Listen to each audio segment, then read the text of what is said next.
بسم اللہ الرحمن الرحیم۔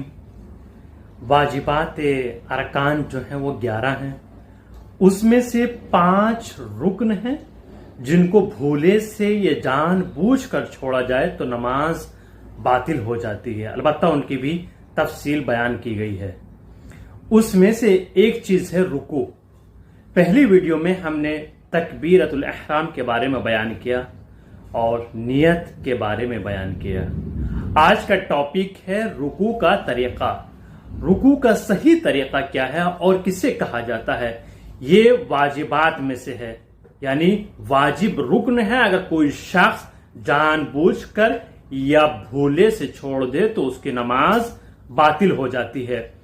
رکوع کسے کہا جاتا ہے؟ انسان سورہ حمد اور دوسرے سورے کو پڑھنے کے بعد رکوع میں جائے، یعنی رکوع میں اس قدر جھکے کہ اس کے یہ ہاتھ، یہ انگلیاں گھٹنوں تک پہنچ جائے، اس کو رکوع کہا جاتا ہے۔ اور دیکھنے والا یہ کہے کہ ہاں یہ رکوع کر رہا ہے اور رکوع پر صادق آئے، اس کو رکوع کہا جاتا ہے۔ لیکن ایسا نہ ہو کہ آپ کا بدن ایک طرف زیادہ ہو، وزن زیادہ ہو، ایک طرف کم ہو، ترچھا، یا اس طرح یہ ہو جائے رکوع میں یا یہ ہو جائے، یہ بھی غلط ہے۔ نہیں، بلکہ آپ کا بدن چاروں طرف برابر رہنا رکوع میں۔ دوسرے یہ، جب آپ رکوع کریں گے تو آپ کی جو نگاہیں ہیں، جو نظریں ہیں، جو آنکھیں ہیں، وہ کہاں رہیں گی؟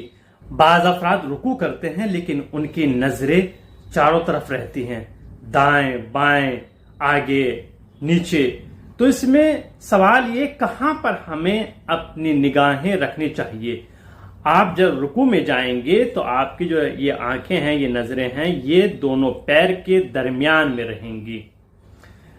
اور ایک سوال یہ پیدا ہوتا ہے، بعض افراد ایسے ہوتے ہیں جن کے ہاتھ بہت لمبے ہوتے ہیں، یعنی ایک معمول سے زیادہ، بعض افراد سے زیادہ ہوتے ہیں، یا پیر زیادہ لمبے ہوتے ہیں، تو وہ رکوع میں کس حد تک جھکیں؟ اس حد تک جھکیں کہ ان کے یہ ہاتھ گھٹنوں تک پہنچ جائیں۔ ایسا نہ بس اوپر ایسے ہی ہلکے سے جھکے اور رکوع کر لے، نہیں، وہ دیکھیں گے دوسرے انسان کو جو معمول کے مطابق رکوع کر رہا ہے، اس کے مطابق وہ بھی جھکے گا۔ یہ رکوع کا صحیح طریقہ ہے۔ لیکن خواتین اور مردوں کے رکوع میں فرق ہے، اور مستحبات رکوع کیا ہے انشاءاللہ دوسری ویڈیو میں بیان کیا جائے گا۔ آپ ہمارے چینل کو سپورٹ کریں اور اس کو دوسروں تک ضرور شیئر کیجیے گا، دوسروں تک ضرور اس پیغام کو پہنچائیے گا۔